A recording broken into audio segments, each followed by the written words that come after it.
Prêt à changer une habitude du quotidien pour être plus efficient dès cette rentrée? Je vous révèle mon astuce préférée et vous explique tous les détails pour débloquer le focus design.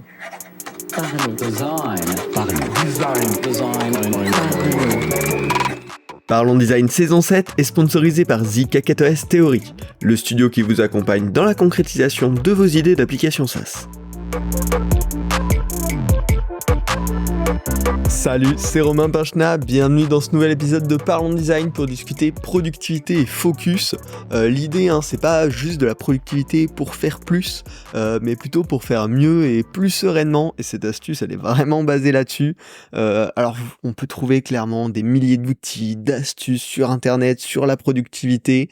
J'y ai passé beaucoup de temps aussi, et au final, je trouve que c'est un gros risque de s'y perdre, d'aller chercher des trucs hyper compliqués, des méthodos hyper avancés, des dashboards Notion complètement fous, et c'est jamais ce qui a le mieux marché pour moi, au contraire. Et donc c'est pour ça que le conseil que je vais vous préférer aujourd'hui, c'est vraiment un conseil hyper basique, parce que j'ai essayé des tonnes de trucs ces dernières années, et il y a vraiment un conseil qui, à mon sens, fait la différence, et que je vois très peu de monde appliquer, parce que ça fait peur. Pour autant, clairement, s'il y avait une seule chose à adopter, je pense que c'est la plus efficace, notamment pour les designers, mais bien sûr, ça peut s'appliquer à plein d'autres métiers.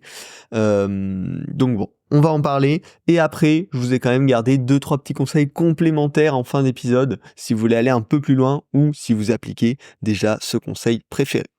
Alors rentrons tout de suite dans le vif du podcast. L'astuce que je vais vous recommander et que je vous invite à essayer, si ce n'est pas déjà le cas pour cette rentrée, c'est de désactiver les notifications Slack ou Teams, selon l'app que vous utilisez, sur votre ordinateur. Ça veut dire quoi concrètement? Ça veut dire pas de bannière lorsqu'un message est reçu, pas de badge qui dit il y a une notification sur l'icône d'application, et la réception des notifications sur le téléphone est uniquement activée lorsque l'ordinateur est fermé. C'est des options qui sont disponibles à la fois sur Slack et sur Teams, mais ces 3 conditions sont hyper importantes pour vraiment bénéficier des avantages de cette astuce de productivité, si on peut l'appeler comme ça. Alors, clairement, pour beaucoup de monde, je sais que c'est quelque chose qui fait peur. À chaque fois que j'en ai parlé, on m'a dit « oui, mais non, moi je peux pas ». Pourtant, c'était des gens avec qui je travaillais, qui avaient à peu près le même environnement de travail que moi, et je le fais depuis maintenant plusieurs années, je l'ai fait dans plusieurs boîtes, et ça m'a jamais posé de soucis. La plus grosse peur derrière ça, et c'est probablement celle à laquelle vous pensez, c'est « mais j'ai raté des messages importants ». À mon sens, la vérité, c'est que dans les travails qu'on fait de designer, il n'y a jamais de messages qui sont assez importants pour devoir être traités à l'heure près. En général, si vous répondez 30 minutes, 1 heure ou même 2 heures plus tard, globalement, il ne va pas se passer grand-chose de différent. Et en plus de ça, il y a des solutions pour mitiger le risque, notamment s'il y a des personnes avec vous qui ont des attentes très hautes en termes de temps de réponse. Vous allez voir, j'ai des petites astuces à vous partager là-dessus. Mais globalement, on peut se rassurer, c'est très rare qu'il y ait des demandes aussi expresses que ça. Si c'est des demandes vraiment très expresses, vraiment très intenses, potentiellement la personne peut quand même nous appeler avec un huddle si c'est dans Slack, ou avec un appel Teams si c'est dans Teams, ou autre, pour nous alerter que là c'est vraiment urgent, et c'est souvent ce que vont faire les gens si vraiment ils ont besoin d'une réponse dans les 5 ou les 10 minutes. Donc en fait, c'est déjà solutionné par ça, la grande majorité des messages qu'on va recevoir dans un contexte professionnel dans la journée, s'ils sont répondus 1 heure après, c'est pas grave du tout. Et d'ailleurs, il y a des centaines de raisons dans une journée qui existent, qui font que vous ne répondiez pas immédiatement. Et la plupart des messages sur Slack ou sur Teams sont répondus plutôt dans un intervalle de 1 heure, 2 heures, voire dans certaines boîtes beaucoup plus. Mais c'est quand même quelque chose, même si on est dans des interfaces de messagerie instantanée, où c'est tout à fait normal d'avoir des réponses avec un certain délai. Et surtout, certes, ça fait peur, mais en fait, il y a un bénéfice sur la productivité et sur le bien-être qui est extrêmement important. Alors, pourquoi il y a tant de bénéfices? Déjà, ça donne la possibilité d'avoir des réflexions longues tout au long de la journée. Si on a les notifications activées, ce qui est le cas de la plupart des personnes, en tout cas que j'ai pu rencontrer, c'est dur de faire 10 minutes de focus sans l'avoir planifié. Parce qu'en fait, dès qu'on a une petite notification dans le coin de notre ordinateur, notre cerveau ne peut pas s'en empêcher, on va forcément y jeter un petit coup d'œil, et donc ça veut dire sortir du contexte de réflexion dans lequel on est, lire ce qui se passe et revenir à notre contexte de réflexion. Or, on l'a vu, il y a pas mal d'études sur le sujet qui en gros disent il faut au minimum un quart d'heure pour pouvoir se plonger un peu en détail dans un sujet, et à chaque fois qu'on a une source qui nous fait ressortir de ça, il nous refaut un quart d'heure pour vraiment nous plonger dans le sujet. Donc en fait, si vous voulez rentrer dans des réflexions longues en ayant les notifications activées, c'est à peu près impossible que dans la journée, vous ayez des vraies sessions de réflexion sans les avoir bloquées dans votre agenda, sans avoir désactivé les notifications spécifiquement à ce moment-là. Et donc, ça va littéralement grandement entacher votre productivité et aussi votre plaisir à faire les choses. Parce que tout va devenir compliqué, tout va devenir plus long. Et c'est aussi, donc ça marche sur toutes les petites sessions, mais ça va aussi permettre de rentrer dans un état de focus prolongé sans spécifiquement avoir à le planifier. Quand vous ouvrez votre fichier de travail, votre document, votre slide que vous êtes en train de faire ou votre Figma sur lequel vous êtes en train de travailler, en fait, tant que vous êtes dans le logiciel, vous n'allez pas être distrait, vous allez pouvoir rester sur ce que vous faites et le prolonger autant que nécessaire. C'est également une liberté d'esprit qu'on se crée en créant ça, parce qu'on s'habitue nous-mêmes à ne pas répondre dans l'instant, on habitue les gens avec lesquels on travaille à ne pas leur répondre dans l'instant, et à faire passer le message que ne pas répondre ne veut pas dire être absent. Ne pas répondre veut dire je travaille vraiment, potentiellement.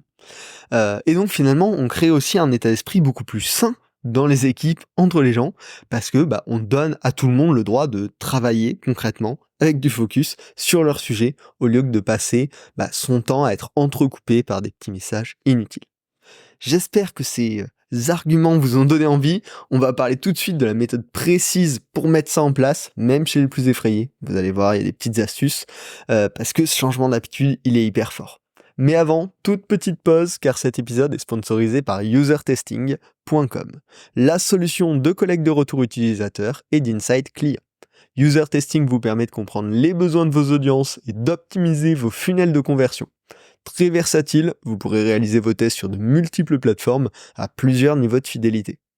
Grâce aux insights de User Testing, vous comprendrez ce dont vos utilisateurs et clients ont besoin et pourrez alors prendre les meilleures décisions pour vos interfaces. Revenons à l'épisode. Est-ce que vous êtes prêt à désactiver les notifications Slack ou Teams ? Comment faire ? Première étape, on va aller changer ces paramètres par défaut. On se rend dans les paramètres de Slack ou de Teams ou de votre plateforme de messagerie d'équipe préférée. Dans la partie notification, la première chose qu'on va faire, c'est désactiver les notifications sur l'ordinateur, désactiver les bannières. Ensuite, désactiver le badge. Alors, en fonction des applications, ça va pas se faire au même endroit. Dans les notifications de l'application, normalement, il y a déjà ça, dans la partie notification.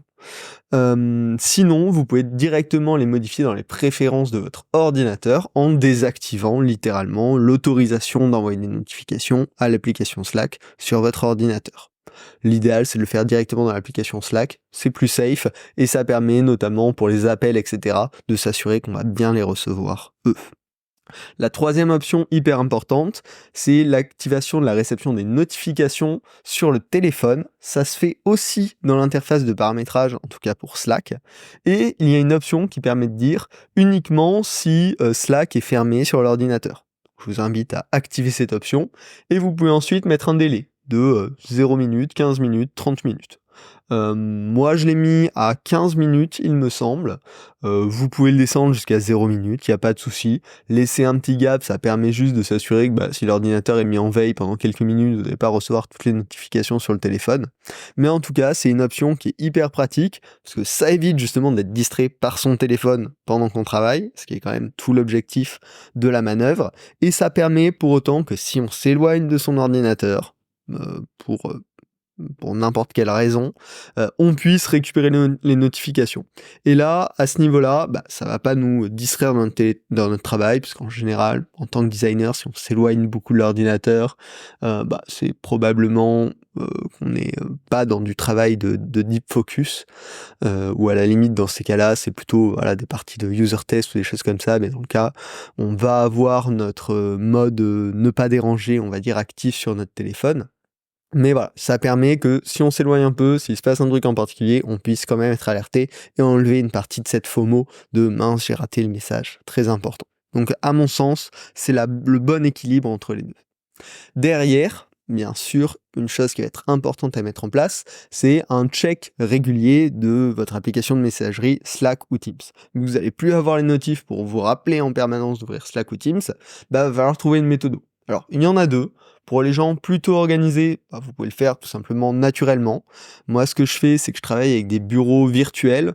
Donc, sur mon ordinateur, j'ai un bureau par application et je peux me déplacer entre mes bureaux pour afficher l'une ou l'autre application. Et donc, je laisse la fenêtre Slack ouverte sur un bureau et de temps en temps, je vais la checker, je regarde les messages et je reviens à mes activités. Attention par contre de ne surtout pas faire ça avec un second écran physique. Pour les personnes qui ont 2 moniteurs, je vous recommande de ne surtout pas afficher votre travail principal sur un écran et Slack sur le second écran. Parce que ça veut dire que votre œil va toujours être attiré par Slack et par les nouveaux messages qui arrivent par Slack. Et donc là, c'est le défocus assuré. Je vous conseille plutôt soit de refermer la fenêtre pour la mettre en petite avec les applications réduites, ou de le mettre sur un second écran virtuel où il va falloir se déplacer pour pouvoir le voir. Pour les personnes qui auraient un peu moins, à qui ça correspondrait pas, je vous propose sinon, en alternative, de mettre un rappel régulier, soit dans votre calendrier, soit dans votre application de rappel. Par exemple, vous mettez un rappel toutes les 2 heures qui vous dit « check Slack ». Comme ça, à 10h, vous allez voir Slack, à 12h, à 14h, à 16h, à 18h. Et à chaque fois, vous cochez votre appel et hop, vous pouvez revenir à votre vrai travail. Donc ça, c'est une méthode qui peut permettre, en tout cas à minima au début, quand on teste, de désactiver les notifications Slack, de se rassurer. Probablement qu'après quelques semaines à faire ça, vous allez vous dire « Ok, il n'y a plus besoin des rappels, en fait je vais aller le voir par moi-même et j'ai pris l'habitude ». Mais ça peut être une bonne astuce pour mettre le pied à l'étrier.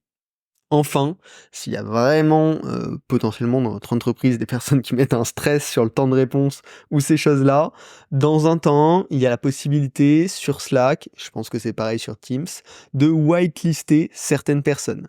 De dire ne pas recevoir de notification, sauf si c'est telle ou telle personne ou si tel mot est inscrit dans une conversation. Donc, c'est possible, vous pouvez le faire, ce sera mieux que rien. Attention par contre à réduire cette sélection au minimum. L'idée c'est pas de mettre tous les copains pour que dès qu'il y ait une vanne dans un channel de mèmes qui soit envoyé, vous soyez au courant en premier. C'est plutôt de mettre les personnes ça peut être très time sensitive dans cette liste pour réduire votre stress sur le fait de qu'est-ce qui se passe si je rate un message. Voilà, donc c'est relativement simple à mettre en place. Clairement, ça peut créer un petit stress sur les premiers jours, mais ensuite c'est vraiment libérateur et ça permet de beaucoup mieux travailler au quotidien, d'être bien plus efficace. Donc je vous encourage vraiment à mettre cette astuce en place. Sinon, j'ai quelques autres recommandations à vous proposer qui peuvent être complémentaires. Donc les 3 petites astuces de productivité bonus pour cet épisode, parce que ça m'embêtait d'avoir genre une seule astuce pour vous. Mais de toute façon, on va faire d'autres épisodes sur le sujet à venir. La première petite astuce, c'est le time blocking chaque matin dans le calendrier. Le matin, vous arrivez, vous avez déjà vos réunions planifiées, etc. Et on se dit, ok, je vais bloquer 1h30 pour travailler sur tel sujet à tel moment, 1 heure ici pour travailler à tel moment. Et ça va vous permettre derrière, si vous avez des difficultés à prioriser ou à vous focus, de décider dès le matin qu'est-ce que vous allez faire, quand, et combien de temps vous voulez attribuer. Et du coup, ensuite, vous n'avez plus qu'à suivre votre calendrier. Très efficace. Deuxième astuce productivité, toujours commencer vos projets de design sur papier ou sur tableau blanc. C'est clairement l'astuce anti-page blanche, ça permet d'avoir une meilleure réflexion, plus en profondeur, plus sur le fonctionnement en tant que tel et pas sur les détails d'interface. Clairement, game changer également. Et enfin, ma troisième astuce, et on va en parler bien plus en détail dans un épisode à venir, c'est d'avoir une to-do list simple et claire. Pas la peine de méthodologie trop complexe, trop galère. Je vais vous partager ma méthodo complète très bientôt. Abonnez-vous au podcast pour avoir le détail, mais surtout ne faites pas des choses trop compliquées. Bref, j'espère que cet épisode vous a plu. Je vous invite vraiment, même si ça vous fait peur, d'essayer de kill les notifications Slack et Teams. Clairement, ça porte très très très rarement, j'aurais envie de dire jamais, à problème. Je vous ai partagé la méthode étape par étape avec les petites astuces pour réduire justement ce risque, cette peur. Je vous invite vraiment à le tester, à me partager votre retour. Et puis, on se retrouve très bientôt pour de nouveaux épisodes. Pensez à vous abonner pour plus de sujets design, à partager cet épisode à tous les designers. Je les invite vraiment tous à essayer cette astuce qui est toute bête, mais qui est vraiment game changer, en tout cas qui l'a été pour moi. Et puis voilà, allez, salut et à très vite sur Parlons Design. Parlons design. Parlons design. Parlons design.